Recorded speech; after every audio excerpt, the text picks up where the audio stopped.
All right, so let's get back to those problems. And we were looking at question B, and how would we solve this problem? And so if we look at the final product, 1-bromo, 1-methylcyclohexane, I mean, where could we get that compound from? And in terms of retrosynthesis, we could get that from methylene cyclohexane, or this compound here, if we just did a Markov-Nikov addition across that double bond. And so now the question becomes, well, how do I get from here to here? So if I want to do this elimination, if I want to remove HBr to get this Hoffman alkene, well, if I study my alkyl halide very closely, I see that this is my alpha carbon. There's only one beta carbon, and there's only one hydrogen attached to it.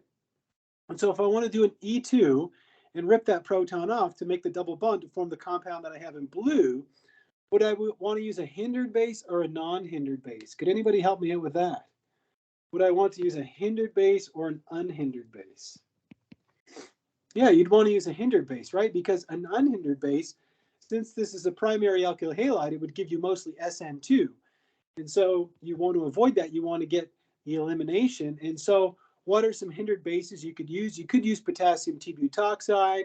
You could use DBU, DBN, any one of those. So yeah, Maria wrote T-butoxide, so I'll put that in here. So we'll write potassium T-butoxide is my base. That would give me the compound in blue. And then once I make the compound in blue, do I want to do a Markov-Nikov or anti-Markov-Nikov addition to go from here to the final product? Would that be Markov-Nikov or anti-Mark? Yeah, absolutely. It's a Markov-Nikov addition. And so I just want to use HBr. And there I'm done. So it's a two-step process to do that reaction. Great. Okay, so there we go, 2 steps. All right, you know, isn't that a Leonard Skinner song? Give me 2 steps. It's something about a synthesis. Anyhow, let's move on to question C. So I have an exocyclic alkene, and then I want to make this internal alkene. Does anybody want to start me off on this one? What would I want to do first? A Markov-Nikov addition of HBr or an anti-Markov-Nikov addition of HBr? Or water or what have you? I'm open to suggestions from my students.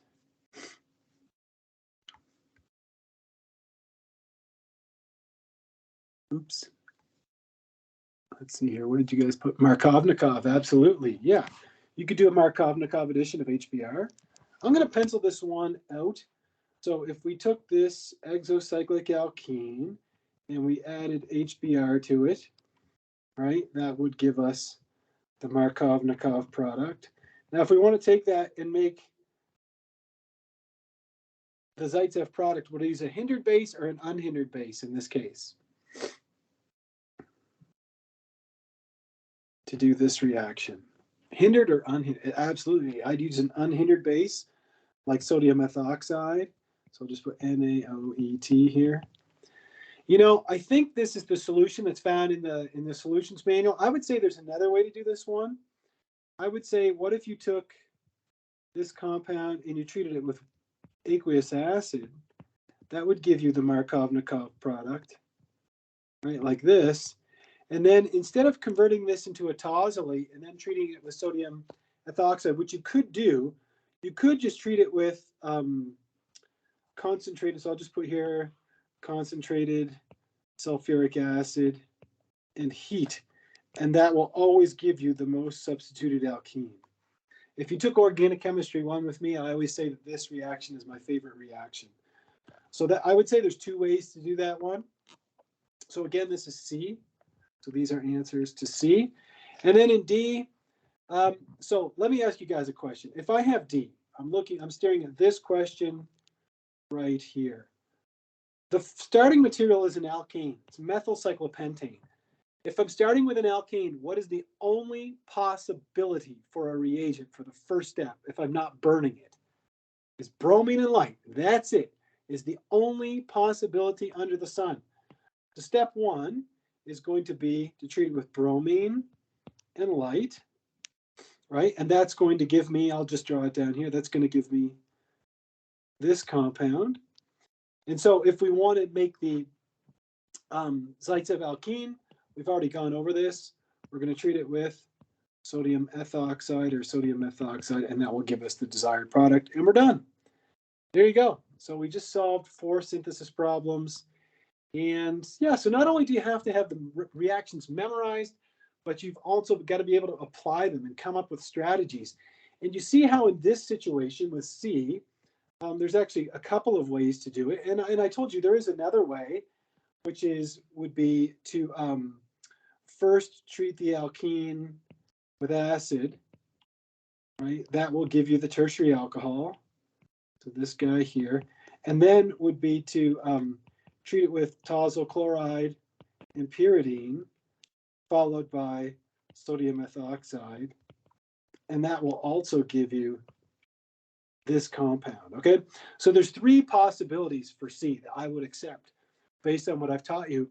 And what you're going to see in Chemistry 3111, the class you're currently enrolled in, you'll see many, many, many examples of this throughout the course where there is more than one way to affect the synthesis. So maybe you've come up with a way, maybe a friend of yours comes up with another way, and they could both be perfectly reasonable. All right, so oftentimes we see that in this class. Something we haven't addressed yet today is changing the carbon skeleton. So all the problems that we've looked at, we had the same number of carbons in the starting material as we did in the product.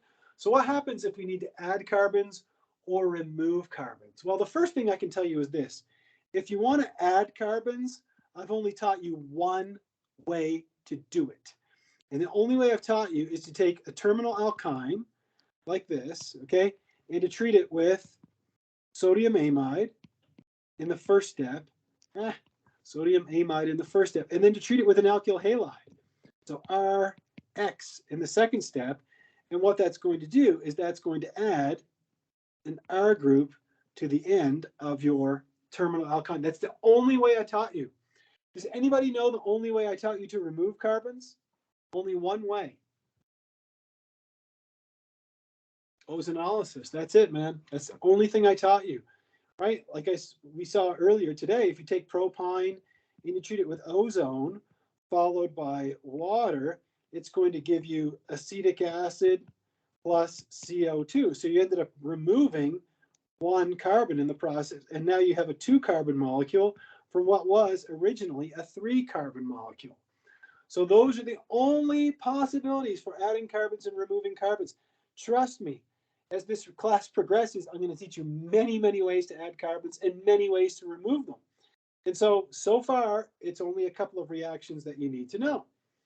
So again, let's say you had a compound like this. You've got 4 carbons in the skeleton. You want to have a total of 7.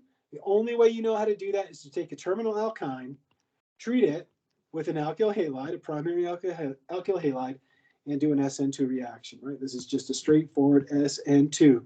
Right? You got nucleophilic attack, loss of leaving group, and you're done.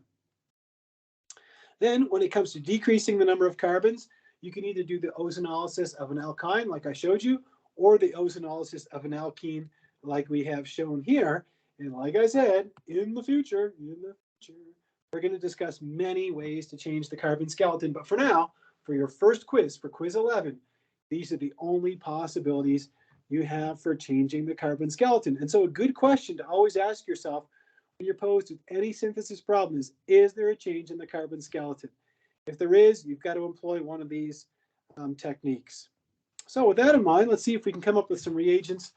So first of all, this is a question I asked on a quiz last semester, and I get some interesting answers. This is the simplest possible alkyne on the planet Earth. Anybody know its name? Comes up a lot in chapter 9. It's acetylene, exactly. So this is acetylene, the same acetylene that's used in an acetylene torch. Acetylene. You could call it ethyne. So you could call it ethyne, but nobody calls it that. The common name is acetylene. So it's got 2 terminal hydrogens. We have one here and we have one here, okay? So what are we going to do is we're going to have to remove both of those hydrogens. On one side, we want to add an ethyl group, and on the other side, we want to add a methyl group. Does it matter which group we add first? Who remembers? Does it matter? No, it doesn't matter. So let's add the ethyl group first. So what are we going to do is we're going to treat this. So I'm going to put this proton in. We're going to treat it with sodium amide in the first step. All right, so if we draw our amide ion, right, that's going to rip off the proton to make the acetylide. So I'm going to draw the whole mechanism here for us, or at least a good chunk of it. Then we're going to treat that with ethyl iodide. That's going to do an SN2, nucleophilic attack, loss of leaving group. That gives us, that gives us 1-butyne, this molecule. And then we're going to rip off the proton on this side, again, using sodium amide. So I'll put my NH2 minus ion. That's going to take this proton and remove it. Then we're going to end up with this alkanide. Remember the difference between an acetylide and an alkanide. And then we're going to treat this with methyl iodide, so CH3I. That's going to do an SN2, nucleophilic attack, loss of leaving group, and that's going to give us the final product. So overall, what are the steps? First step is going to be sodium amide. Second step is going to be ethyl iodide. Third step is going to be sodium iodide again, sodium amide again. And the fourth step is going to be methyl iodide. Give me a thumbs up if you follow me on that one. Everybody with me on that guy? Any questions about that one? All right, good. So just a straightforward mechanism on that one. All right, so the next one, we have this compound. Let me ask you, is that compound that I have in the black oval, is that a nucleophile or an electrophile? These are terms we need to know. Would this be classified as a nucleophile, a nucleus lover, or an electrophile, an electron lover?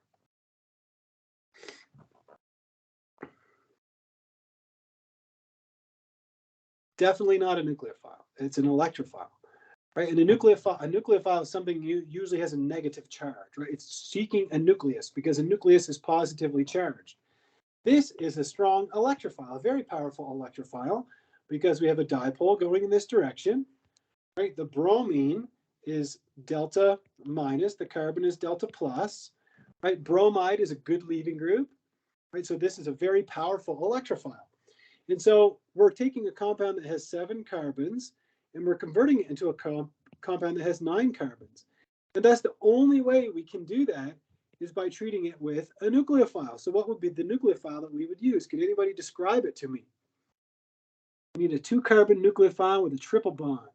There's only one possibility. Anybody have an idea about that one? It would be acetylide, exactly. Thanks, Abishi. So we would use sodium acetylide, right? It's kind of a funny looking lone pair. There we go. So we would use sodium acetylide, and that's the whole reaction. That's the only reagent you need, right? Nucleophilic attack, loss of leaving group, and that gives you the final product. So a one-step reaction, but we changed the carbon skeleton. And there you have it, my friends. So those are some reactions where we increase the number of carbons in the carbon skeleton. So what are some methods of attack you can take on these kinds of problems? First thing would be, is there a change in the carbon skeleton? Is it gaining or losing carbons? The second thing is look at the functional groups. Is there a change in the functional group or the identity or its location? So again, and these are Dr. Klein's words, not my words. He says solving a synthesis problem requires the recall of all of the reactions learned and working through many examples. So those are the words of the master himself. Recall all of the reactions in working through many examples, okay? So I'm sure that everybody in this class has taken a class with a friend or an acquaintance or somebody that they knew who just sort of got it, right away and was able to master, the class very easily. Well, I'm here to tell you that I've taught organic chemistry for a long time, and it's very rare, if not impossible, for somebody to do that. Very rare. And so it takes a lot of hard work to go through many, many examples in order to master all of these reactions. Let's see if we can do a synthesis like this one here. Let's just solve this together. Do this one as a group, okay? If you want to do this reaction here, how many carbons are in the starting material? Anybody? Not a trick question. How many carbons in the starting material? 5, right? So we've got 5 carbons. Pencil. 5 carbons, and how many in the product? 7, right? So we're going from Yeah, we're adding 7 carbons. And so it looks to me like we're adding 2 carbons on the end like this, right? That's what it looks like to me. So how would we add 2 carbons onto the end of this molecule? Well, the first thing we would do is treat it with sodium amide, because that would abstract the proton that I have in red. So if I treat it with sodium amide, that's going to pull off that proton. And then in the second step, what would my electrophile be? How many carbons are going to be in my electrophile? Not a trick question. I need 2, exactly. So I'm going to use something like ethyl iodide. So you can draw the structure like this, or if you want to write, yes, if you want to write ETI, it means the exact same thing. All right, and then at that point, after those 2 steps, what would the product look like? I'd have 1, 2, 3, I'd have 1, 2, and 1, 2, 1, 2, 3. So this is what you would have after those first 2 steps, is what I have drawn here. I'll put it in square brackets. So how would I convert that to the transalkene? Anybody remember? We looked at this reaction earlier today. Not Lindlar's catalyst that gives you the syn addition, or sorry, forms the cis alkene. Yes, we want to make the trans, so it's going to be sodium in liquid ammonia. There you go, man. So just like that, we're able to solve a pretty interesting problem, taking an alkyne, converting it into an alkene, and adding 2 carbons along the way. So we have the whole synthesis worked out for us here. So we got that one done. So with that in mind, let's try this one here. So the first problem, we have a total of 1, 2, 3, 4, 5 carbons. And then we have 1, 2, 3, 4, 5, 6, 7, 8 carbons.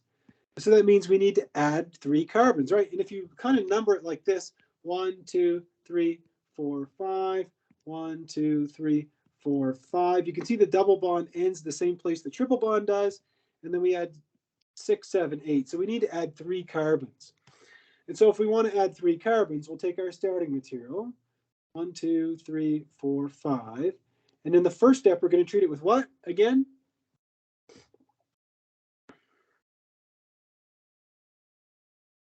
Sodium amide.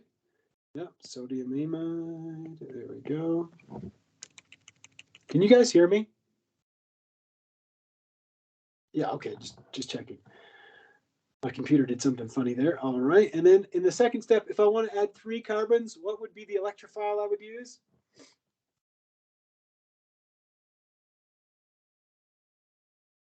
Propyl iodide, sure. So 1, 2, 3 carbons, iodide, like that. There we go. So like Tiana said, we'd have 1, 2, 3 carbons here and 1, 2, 3 carbons here. And then Tiana, if I wanted to reduce that to make the cis alkene, what would be my conditions for that? Or anybody. I don't need to put anybody on the spot. Yeah, it's going to be hydrogenation and Lindlar's catalyst.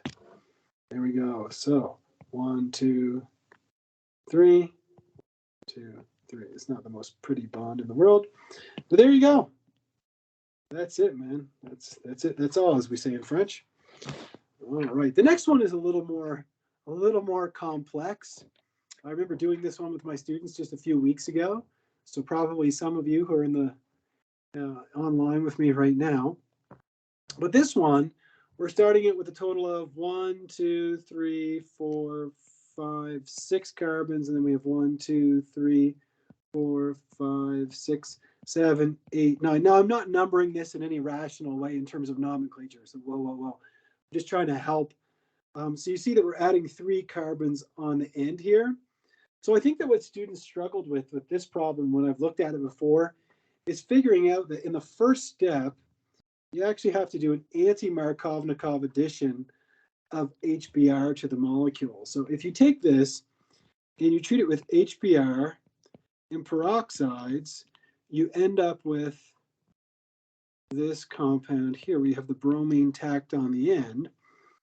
And then if I want to add 3 carbons to it, you can assume that you have the propylene alkylide, I guess is what you would call this. Okay, and then that can do an SN2. So you have an SN2 like that, and that's going to give you this intermediate. So 1, 2, and then we have right? And then if you want to reduce that to the transalkene, did I put the triple bond in the wrong place? So 1, 2, 1, 2. Oh, I added an extra carbon, my mistake. There we go. Anyhow, so if I want to reduce that to the transalkene, I'm going to use sodium metal reduction, so sodium and liquid ammonia.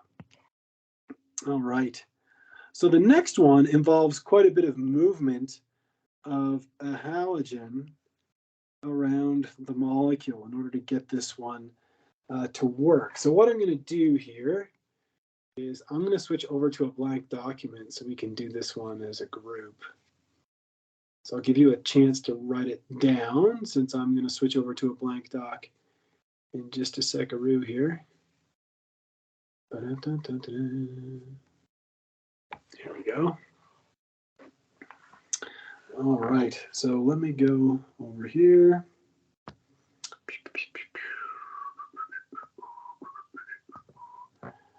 Here we go. It's a functional group work there. All right, so let's take a close peek at this one. So let me redraw the problem. So if I want to take this compound and I want to convert it to this compound.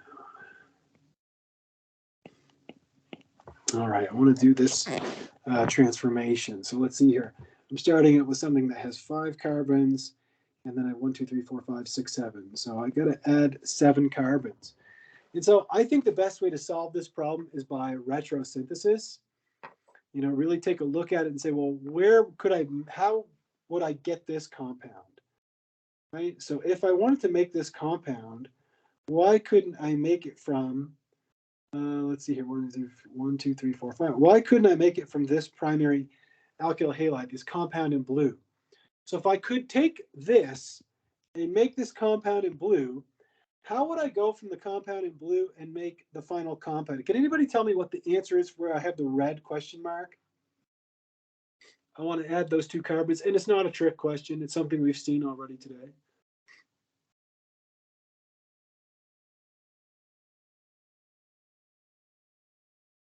How would I do that?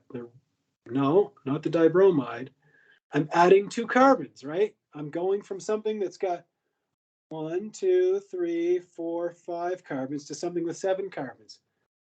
So I've got to add 2 carbons. What's the answer for this last step where the red question mark is? No, I can't do a double elimination. I can't do a deprotonation. It's going to be acetylide, right? It's going to be a nucleophile, right? So I've got to use, the answer would be, right, Avicii, would be the acetylide ion. So if I have acetylide, then that can just do an SN2 because I have a primary alkyl halide. So then the question becomes, how do I get from the starting material to the compound in blue? I can't go there directly. My question to you is, would I want to do a Markovnikov addition of HBr first or an anti-Markovnikov addition of HBr first? What do you think would be the best place to start here? For this first reaction, would I want to do Markovnikov? I'd want to do an anti-Markovnikov addition, right? So if I use HBr and organic peroxides, that's going to give me this compound. Okay. Now I'm getting closer, but I want to get from here to here. So at this point, I can do an elimination. Do I want to make the Hoffman alkene or the Zaitsev alkene? Out of this, I want to make the Hoffman alkene. So I'm going to use a hindered base like potassium T-butoxide, right? And that is going to give me this compound. Now, hopefully you can see that to get from this compound to the compound in blue, I just do another addition of HBr in an anti-Markovnikov manner. So HBr into organic peroxides, and that's going to give me the compound in blue. I'm writing it in black now. And then to finish the synthesis, all I have to do is hit that with sodium acetylide, and the reaction is complete. So you can see this is a total of 1, 2, 3, 4 steps in order to complete this synthesis. A 4-step synthesis to go from this 5-carbon alkene to this 7-carbon alkyne.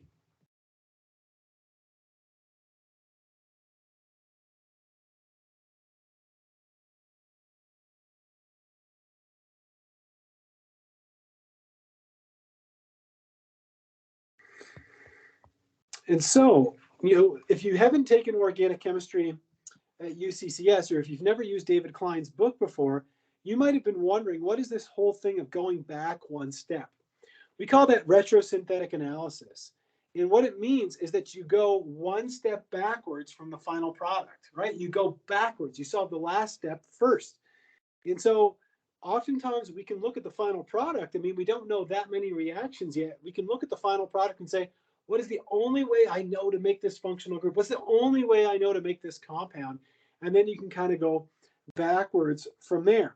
Let's say you had this question, right? You wanted to go from this primary alcohol to this alkyne, right? The first thing you ask yourself is there a change in the carbon skeleton? And you see that you have 1, 2, 3, 4, 5, 6 carbons here, and we have 6 carbons here. So there's no change in the carbon skeleton. So listen to me very carefully, my friends. I'm going to stop. If there's no change in the carbon skeleton, there's only one way that you know how to make an alkyne. Could anybody tell me what it is? If there's a change in the carbon skeleton, there's more than one way. But if there's no change in the carbon skeleton, what's the only possible way? Thank you, Tiana. It's from a dibromide. So that means that you have to have this compound. So 1, 2, you have to have this compound, right? That's retrosynthesis. That's going backwards. Okay, so let's go backwards another step. If you want to make a dibromide, there's only one possible functional group that you know how to make a dibromide from. Does anybody know what functional group it is? What do I need to have to add Br2 to it? An alkene, right? So you go backwards another step and you say, I've got to have this alkene, right? And then you say, okay, well, now I'm getting closer. How do I get from this alcohol to this alkene? Well, first of all, let me ask you, is this hydroxyl group? Is it a good leaving group? If we want to make an alkene, no.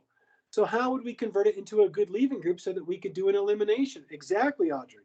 We'd have to treat it with tolusyl chloride and pyridine.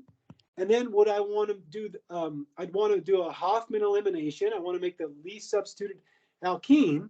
It's the only one I could make in this case. I agree. I know the answer. But would I want to use a hindered base or an unhindered base to make this alkene? It's not a trick question. We've seen it already. You'd want to use a hindered base, right? Like potassium t-butoxide or DBU or DBN. So there you go. We just solved the whole problem. But you notice that we solved those two last steps by using a retrosynthetic approach. You couldn't use sulfuric acid and heat on this one. I don't. It wouldn't work well because it's a primary alcohol. It works best if you have a secondary or tertiary alcohol, Vichy, because it would make a really poor leaving group. Is why. Does that make sense? A little bit. Yeah. That's a good point, though. Yeah, very good point. So basically what we did is we focused on the last step first. And we said, okay, well, the last step means that this compound has to come from the dihalide. So I'll re-pencil it in here. And you know that how to get from here to here is excess sodium amide followed by H2O. And then you said, well, how do I get to the dibromide? The only way I know how to get there is from the alkene, right? You've got to have the alkene. And how do I do that? I use bromine in this step. So maybe I could put the bromine over the arrow. And then how do you get from the alcohol to the alkene? First step would be tolusyl chloride and pyridine. And the second step would be, we'll just put DBU to be interesting today, okay? Something like that. And there you go. We just solved the entire synthesis. So we can skip all these slides and go right there. There's the entire thing. Tolusyl chloride and pyridine, a big hindered base like t-butoxide. I put DBU, I think. DBU or DB, same thing. Then bromine, excess sodium amide, and water, and we're done. But you see the power of retrosynthesis. Trust me, it was developed by a Nobel Prize winner. It's that if you ever get stuck on a problem, just solve the parts you can and kind of go backwards maybe. And we use retrosynthesis all the time in Chemistry 3111. All right, let's see here. Where are we? Let's try a couple of these ones. Let's try 11.9. Let's try the first one. If we want to make a halohydrin, we've only seen this once today, and it was in the first question that we looked at. If you want to make a halohydrin, what functional group do you have to have in order to make this compound where you have a bromine and an alcohol next to each other? This has to come from, exactly, it has to come from an alkene. So if we go backwards one step, it has to come from this alkene. Right, now I'm kind of solving it in a weird way, really, because I didn't answer how many carbons there are. And we see that we changed the number of carbons. But can we go from this compound to this compound? Can we go from acetylene to 1-butene? Sure, we can do that. Right, because we know that we can make 1-butene, we could make that from 1-butyne. Can we make 1-butyne from acetylene? Hell yeah. Right, all we have to do is treat it with sodium amide. And so our first step is going to be to treat it with sodium amide. And what's my electrophile going to be? How many carbons do I need in my electrophile? 2, so ethyl iodide, great. So that's going to give me 1-butyne. Then if I want to convert that to the alkene, this is one that's kind of tricky because sometimes students will say sodium metal reduction. If you have a terminal alkyne, meaning an alkyne on the end, it only works with hydrogenation. So we'll put H2 in Lindlar's catalyst like that. And then in the last step, we're going to treat it with what? Who knows what the reagents are in the last step to make a halohydrin?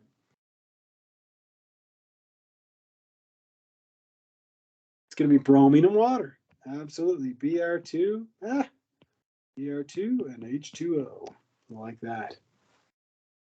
All righty. There we go. That's some good synthesis, I tell you. All right. So what we're going to do is we're going to take another short break, and I want you to try to solve this question and this question. All right. I want everybody to give those ones a shot. We'll come back and do them, and then we'll essentially be finished the entire chapter. And then we'll probably be done for the day.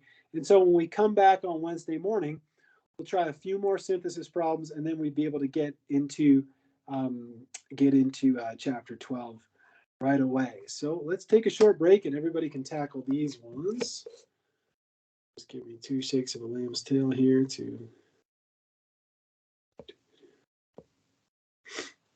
There we go.